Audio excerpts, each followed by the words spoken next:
ఓం శ్రీ గురుభ్యో నమ.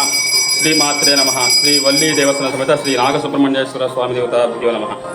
ఇది అర్నాస గ్రామము, గుడివాడకి ఒక 10 కిలోమీటర్ల దూరం. ఈ గ్రామం నందు యాక్చువల్గా ఒక 20 సంవత్సరాల క్రితం వరకు కూడా ఈ యొక్క గుడి ఒక పెద్ద దిబ్బలాగా ఉండేదిట.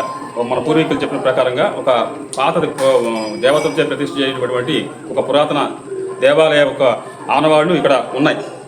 ప్లస్ స్వామివారు కూడా ఇక్కడ సంచరిస్తూ ఉంటారు. ఇక స్వయంభూగా వెలిసినటువంటి స్వామి, పంచముఖాలతో వెలిసినటువంటి స్వామి వల్లీ దేవసేన సమేత శ్రీ నాగ సుబ్రహ్మణ్యేశ్వర స్వామి అనేటువంటి రూపం కావాలనే ఉద్దేశంతో మహాబలిపురం నుంచి చక్కగా ఏకశిలా విగ్రహం, ఇదంతా కూడా 3 టన్నులు ఉన్నటువంటి విగ్రహం, ఏకశిల అంతా కూడా ఒకే శిలలో ఇక్కడ మొక్కులు చేసుకుంటారు. ఏదైనా సంతానం కావాలనుకున్న వాళ్ళు ఉయ్యాలు వేసుకుంటామని చెప్పి అనుకుంటారు. చక్కగా పిల్లలు పుట్టంగానే 21 రోజుకి బారసాల కార్యక్రమం చేసుకుని నామకరణాలు చేసుకుని చక్కగా ఇక్కడ ఉయ్యాలు అనేది స్వామివారి సన్నిధిలో ఉయ్యాలు వేసుకుంటారు, నామకరణం చేసుకుంటారు.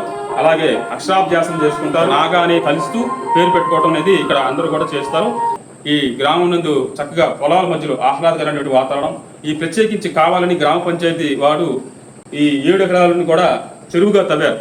చక్కగా చరిదవి మన కృష్ణా నుంచి వచ్చేటువంటి కాలం ద్వారా వచ్చేటువంటి నీరు స్టోరేజ్ చేసుకుని కావున భక్త మహాశులందరూ కూడా చక్కగా మంచి స్వామివారిని దర్శనం చేసుకుని మీ యొక్క కుజ దోషాలు కానీ, రాహుగ్రహ దోషాలు కానీ, కేతుగణ దోషాలు కానీ, కాలసర్ప దోషాలు కానీ, ఏ దోషాలు ఉన్నా కూడా స్వామివారి యొక్క దర్శనంతో, స్వామివారి యొక్క అర్చన కార్యక్రమంతో మీరు అనుగ్రహం పొంది చక్కగా మంచి ఫలితాలను పొందుతారని ఆశిస్తున్నాను. జై సుబ్రహ్మణ్యేశ్వర స్వామి.